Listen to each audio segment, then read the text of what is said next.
Forster sets it the shoulders and throws. Bazzana hammers it deep right field. This ball is history. Home run number one for draft pick number one. And it's a grand slam. You can't script this any better. 2018 national champion with Oregon State. Top four of that order, him, Trevor Larnach, Adley Rushman, among others. The 2-2. He swings and drives it deep right center field. Welcome to Lake County, Stephen Kwan. A go-ahead home run onto the berm in right field. Stephen Kwan has made it to Lake County. 1-2. Ground ball to Velasquez. He throws to second. Hanau back to DeLucia. It is in time to get him.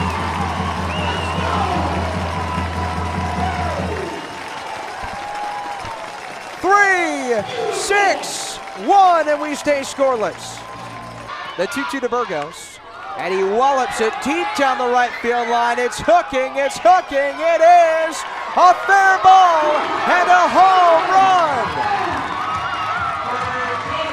A two-run missile, 378 feet off the bat from Jorge Burgos. His ninth long ball of the campaign, and it's 5-1 Captains. 7-1 Lake County, leading Great Lakes, who has a runner on first with 2 outs in the top of the 5th inning in a 2-1 count. The Brooklyn-born Josue De Paula waits on Adam Tulloch's 2-1. Ground ball up the middle. Mooney dives to his right, loses his sunglasses, gets up, throws to first in time to get De Paula. Top of the 5th at Day Air Ballpark in Dayton, Ohio, as the Lake County Captains lead the Dayton Dragons 1-0 on a solo home run by Angel Hanau in the first inning. Captains 6, 7, and 8 in Ralphie Velasquez, Jacob Cozart, and Jonah Advincula due up to face Ryan Cardona, the Dayton righty, who has retired 11 of his last 12 batters. Hi again, everybody. Alongside Logan Petoskey, I'm Tyler Danberg, back with you on Stream Guys and the MILB app. 1 hit for Lake County, and that's all it has taken to get one across. 4 hits, though, for Dayton. They've stranded 3 runners in scoring position. Cardona's abbreviated windup in first pitch. Lefty Velasquez takes a fastball low and inside. Learned something new about Ralphie Velasquez. The Huntington Beach, California native is a long-time and avid surfer. The kick in the 1-0. Slider underneath his armpit. 2 balls, no strikes to the former Lynchburg Hillcat. Called up to Lake County towards the start of August. The righty-lefty 2-0 pitch. Fastball down and in at 90 from Cardona. Well, gotta think surfing has to help with some of those athletic plays, bending at the knees, particularly at first base for Ralphie Velasquez. And in left, 3-0. Slider low and in, and a 4-pitch walk for Ralphie Velasquez. There's one on with nobody out. 1-0 Captains, top of the 5th leading Dayton. That's just the 3rd base runner permitted by Ryan Cardona through 4 innings of work. A solo shot to Angel Hanau in the 1st, and a pair of walks. Travis Bazzana in the 3rd, and right now Ralphie Velasquez. Let's see if Lake County can string together a rally here. They lead 1-0, 1 on, nobody out. Top of the 5th, first pitch to Jacob Cozart. The lefty catcher pops it up behind home plate. The catcher, Burns, removes his mask, has his hands raised, reaches up with the left mitt, and hauls it in.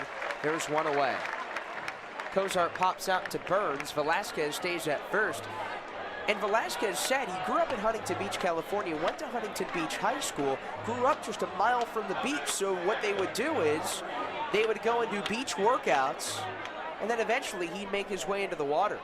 Wow. And well, hey, have to think maybe some of the head first slide technique, you know, when you got to doggy paddle your way in, I think, on the surf. Jonah Advincula eyes an off speed on the low outside rail. 0-1 on the lefty playing right today. Got to dodge, duck, dip, dive, and dodge. Weren't we average Joes with those high surf jerseys a couple weeks ago? Boy, they sure looked like him. They really did. Here comes Cardona's 0-1.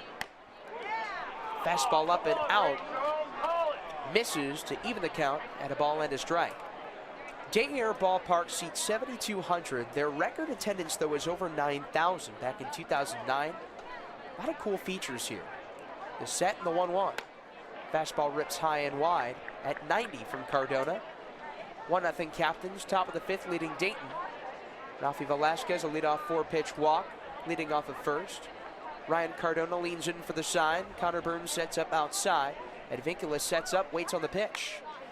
Cue shot to third. Collier races in, picks it up with his red glove, tosses to first. It's high, but it's corralled by Carter Graham. Velasquez moves to second. There's 2 away. And that's a kind of play where it looks fairly easy to make, but with Jonah Advincula sprinting down that first base line, 32 stolen bases and 36 attempts in the regular season, gonna have a sense of urgency, but Collier with a calming sense of urgency there. Did not look flustered there. All in one fluid motion. Esteban Gonzalez digs in, left hand hitting left fielder, takes fastball low and away. 1 ball, no strikes on Gonzalez. 0 for 1 today. .231 hitter, a homer and 13 ribbies. Cardona sets above the belt, open stance. He throws. Tied up Gonzalez on the 84-mile-an-hour changeup. In center field lies a tall 4-story brick building. That's the center field flats and water suites. There are apartments in there. The 1-1 home. Gonzalez back shut up a front door fastball at 92. Wow, yeah, I was gonna say, those look like little apartments there, maybe like a little shopping center, maybe a combination.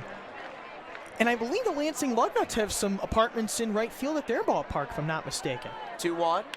Gonzalez bangs it off his front right knee in the gray uniforms against the Dayton Dragons in the all-white. Yeah, you're right. Lansing has him, Dayton has him, and the best part is there's actually a seating deck where fans are filling that array of seats in right center above the berm. Velasquez leads off of second. Cardona sets at the belt. His righty-lefty 2-2 to Gonzalez, but first a turnoff of the first base side of the slab with the pitch clock depreciating down to 1. It's 1-0 Captains leading the Dragons, top of the 5th. Velasquez leading off of second, not being held by the shortstop Balcazar. 2 away for Esteban Gonzalez, trying to plate the second run. Here's the 2-2. Fastball downstairs, taken for ball 3. 93 on the gun from Cardona, that's a new game high. And that's on his 67th pitch. You can see quite the arm strength for Cardona, who's gone at least 5 innings plenty of times this year. The payoff. Swung on and missed by Gonzalez. Changeup fooled him at 82. Ryan Cardona is through 5 scoreless innings. We're on our way to the bottom of the 5th here from Day Air Ballpark. Lake County 1, Dayton 0 in Game 1 of the Midwest League East Championship Series. Piggybacker Jose Rodriguez makes his 21st appearance to go with 6 starts and 4 saves, 6-4 with a 3.69 ERA in 70 2/3 innings across Single A Rancho Cucamonga and High A Great Lakes. Picture perfect Wednesday afternoon for spectacular senior day. Rodriguez, the 6'6 righty, unfurls. Isaiah Green smacks it to right. Finds a home on the grass for Green's first base knock. He's 1 for 2 today. Green finds the green grass with a laser to right. That was 98.2 miles an hour off the bat, and Green's starting to find a bit of a rhythm here over these past couple of weeks. He certainly has. Over 50% of his hits have been for extra bases as well. And that'll send up Travis Bazzana. Jose Rodriguez, extremely close stance on the rubber. Pumps one past Bazzana, who's 0 for 1 today. 1 for his last 22, got a single in his first at-bat in yesterday's 4-3 10-inning victory. The Oaxaca, Mexico native Rodriguez fires. Bazzana got a piece of it. 77 degrees at game time, low humidity. Wind slowly blowing. You can smell the bratwursts from the moment you've walked into this ballpark.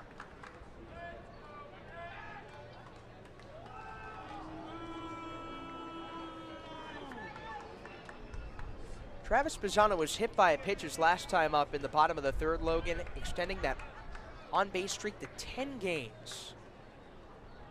Flaps and waits on the 0-2. Green goes. Bazzana shoots to right center. Base hit. Green goes first to third. Captains on the corners with nobody out. Great piece of hitting there from the top-ranked Guardians prospect across just about every publication you can think of. 85.3 off the bat. 12-degree launch angle, and perfectly placed, perfectly executed hit and run for Lake County. We see a lot of hit and runs employed by acting manager and third base coach Mark Mumper. And Angel Hanau, the Cleveland system leader in hits with 126, climbs in to face Rodriguez, who is enjoying a strong season with Great Lakes. And now 0 for 2 with a strikeout. Takes a pitch low on the curveball. Rodriguez with a 4-seam fastball, a 2-seam fastball, a slider, curve, and a change. Signed on June 13th, 2019. 1-0.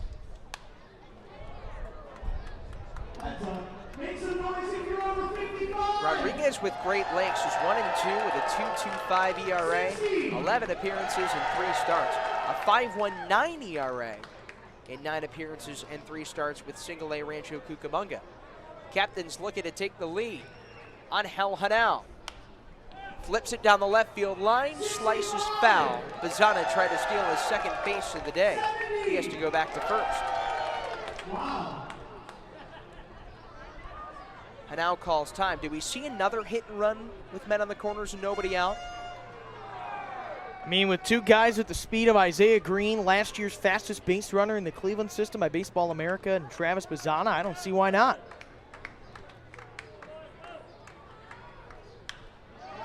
Hanau flips it over the glove of the leaping McLean, and the Captains draw first blood. Angel Hanau delivers with his 24th high A ribby. Sometimes not about how hard you hit it, it's about where you hit it. It was a good effort by McLean on a backpedaling jump. Just out of his reach with that sneaky 23-degree launch angle, and Lake County is on the board first. Jacob Cozart in his high A debut looking to pick up his second high A hit. Singled on the first pitch he saw today. Runners on first and second, still nobody out. And the lefty catcher out of NC State takes one low. Fastball at 93. Cozart's dad, Craig Cozart, former High Point University baseball head coach, and brother Caleb Cozart, first-team All-American at UNC Greensboro, watching on.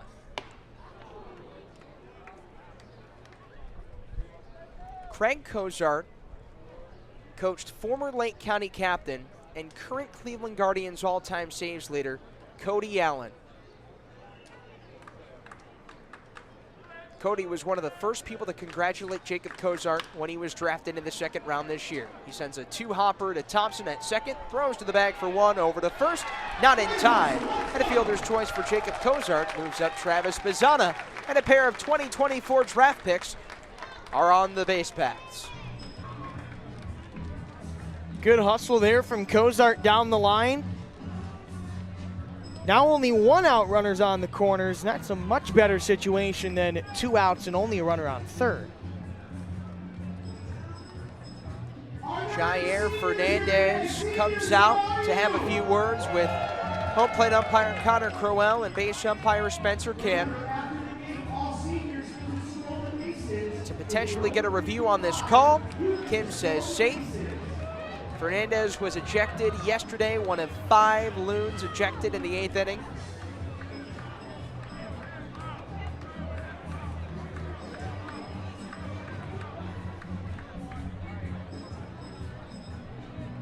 will patrol back to the third base dugout. Ralphie Velasquez now digs in for the Captains, who lead at 1-0 on an Angel Hanal RBI single. Logan, if you were to describe Angel Hanal to somebody who's never watched him play, how would you do it? All smiles, all the time, fun, versatile player. He's a guy that can just about do it all for you. Ralphie Velasquez is up at the count 1-0. Do you see some Francisco Lindor in Angel Hanal? I can see shades of it. See kind of shades of Angel Martinez as well, former captain, current AAA Columbus Clipper. Well, you got to broadcast him and see him play, Angel Martinez. And just got an impression early on. Great switch hitter. Speed, defense, and a smiling face all the time. Hanal has made it a 1-0 Captains lead. 1 out, men on the corners. Jose Rodriguez fires. Ralphie Velasquez, power bat from the left side, wearing the number 41. Where have we seen that before? All too often in Cleveland over the years, that's for sure. Victor Martinez, Carlos Santana. Strike 2. Ralphie Velasquez, similar story to Carlos Santana. Drafted as a catcher out of Huntington Beach High School in California. Has made the full-time move over to first base, similar to what Carlos Santana did after a full season of big league ball with Cleveland. He muscles it to center field. Campbell on the move, twists back, makes the catch. Bazana tags from third, and Ralphie Velasquez picks up his first high A RBI.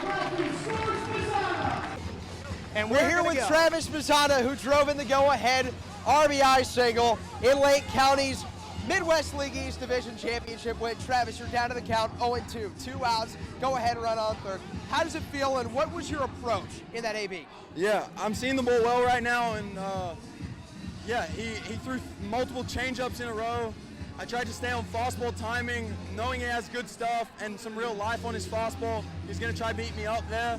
And if he threw a good changeup, I was just going to try to stay on it and keep it middle of the field. So, yeah, I was trying to be ready for the fastball and adjust, and I caught it deep. He threw a good pitch and drove it the other way. So, yeah, just trying to stay to the middle of the field and be able to adjust on the soft stuff. But I'm seeing it well right now, and it was just trying to fight for a hit. What was this night like? It was great. You know, it's college baseball. Every game matters. You don't play 100 of them, and you're playing for a regional seed. You're playing in playoffs. Like, it feels like right away.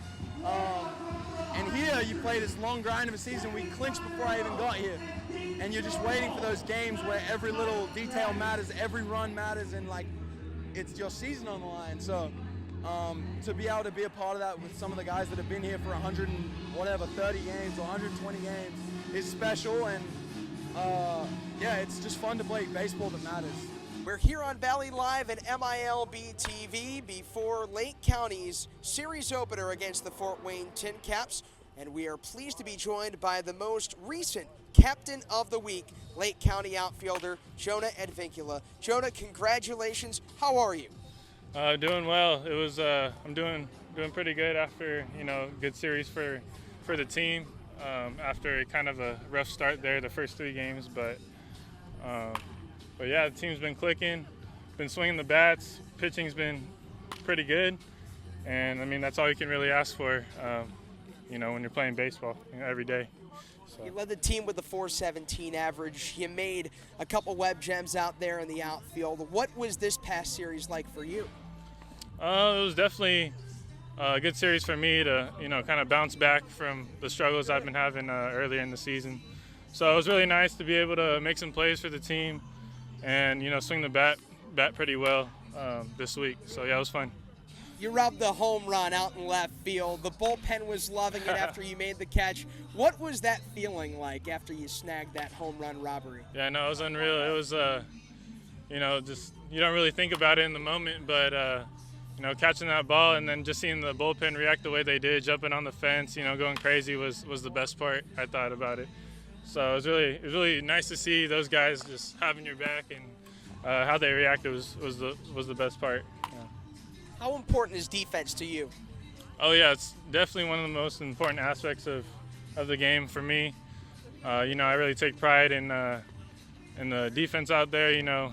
Every aspect of the outfield, especially as a team, we're really, coming here doing early work, working on specific things that we need to improve upon, and the organization's done a really, really good job with that, and I feel like we've been getting better defensively. Before you got to the Cleveland organization, your college career began at the Division III level at the University of Redlands in California. What do you learn from playing Division III baseball and getting your college career jump started there? Oh, you learn, everything from the fundamentals to, in D3 is where I first got started playing outfield really. My sophomore year, junior year, I finally played my first full season of the outfield, and I got to kind of play, left, right, and center. So I got really used to all the outfield positions out there, which is really cool. So I'm really grateful to have had that opportunity to play in the outfield over there at the D3 level, for sure. So where were you playing before, and were you recruited initially as an infielder? I was actually recruited as an outfielder, but we needed an infielder my freshman year, so I ended up playing second base for the whole year until COVID shut us down. But I was playing a lot of infield up until my sophomore year when we started needing some more guys in the outfield, so I transitioned to the outfield then. But yeah, it was a good transition for me, and I felt like probably more valuable in the outfield anyway. Then you go from Division III to Division I. Similar to the start of your pro career, you go from the Arizona Complex League, skip low A and go right to high A. What are the challenges of skipping a level? I would say the challenges are, it's obviously the same game everywhere you go, but, just trying to compete at the D3 level, the same as if you were going to compete at the D1 level. You're not really trying to think that, trying to make it too hard on yourself, put any self-pressure on yourself, and just keep playing the game hard, keep playing the game with focus, and just playing against the ball, No doubt about it. Now, we hear, Jonah, you communicate with all these different guys on the roster. You're bilingual, speaking English and Spanish. How has that been, getting to use that background to interact with all your teammates? Yeah, it's been good to have a little bit of background in Spanish, to be able to, communicate with the Latin guys here, and it just makes for a better culture with everyone's kind of, on the same page, and better locker room culture. So it's really good to be able to work on my Spanish, improve my Spanish with some of the guys, and it's really good to have made some friends, from different countries. So it's really cool. Yeah. Speaking of those guys, who are some of them that made the 12-game, 500-plus mile road trip worthwhile this past week? All the guys we're playing, games on the bus. Everyone's kind of been locked in. It was a long 2 weeks or whatever, it was on the road, but in long bus rides. But just playing games on the bus, having that good team culture. All the guys are, having fun, just trying to compete every day, and just trying to have fun with it at the same time. It's it's a tedious game, but the guys have definitely made it a fun season so far. So yeah, I'm grateful for that. Yeah. Your brother Jaron just finished his freshman season at Cal. What was baseball like in the Advincula household? That's all it was. It was just straight baseball. Like, as a little kid, our dad was a player in college, and he really got us going early, with just working out with them, hitting, throwing, just all of the above at a young age. And definitely was nice to have that background and a dad that could throw us BP every day and you know, a brother that could, you know, play catch with, do all the above with, you know.